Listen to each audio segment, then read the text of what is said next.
Hi, I'm Roger Eagleton with 5 Star Property Management. We are a property management company located here in the Bay Area.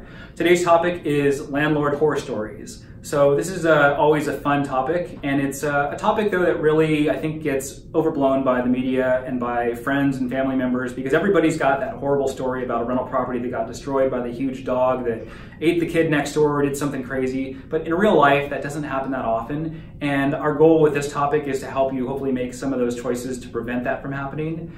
The number one thing that I think we get calls about and get questioned about, and we always have the same answer on, is should I rent my home to my friend, my family member, my neighbor, or my coworker? And the answer every time is no.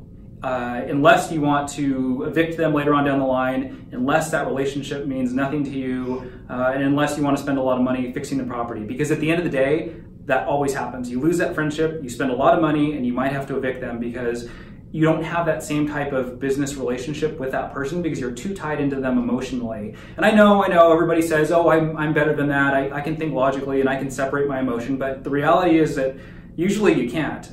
If you can, that's great, and this video isn't for you, but for everybody else out there, it's very difficult to separate that emotional connection, and we highly recommend against you renting that property to anybody that you know directly.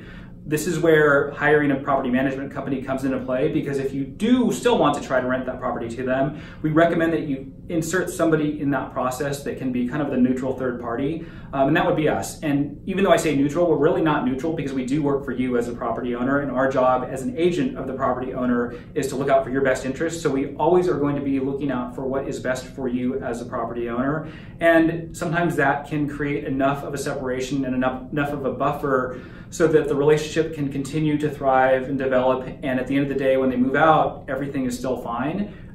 It's tricky. It definitely puts us in a tricky position, but we can make it happen. But in an ideal world, you really just don't rent to anybody that you know. That would prevent most of the issues that we see, and it would make life so much easier.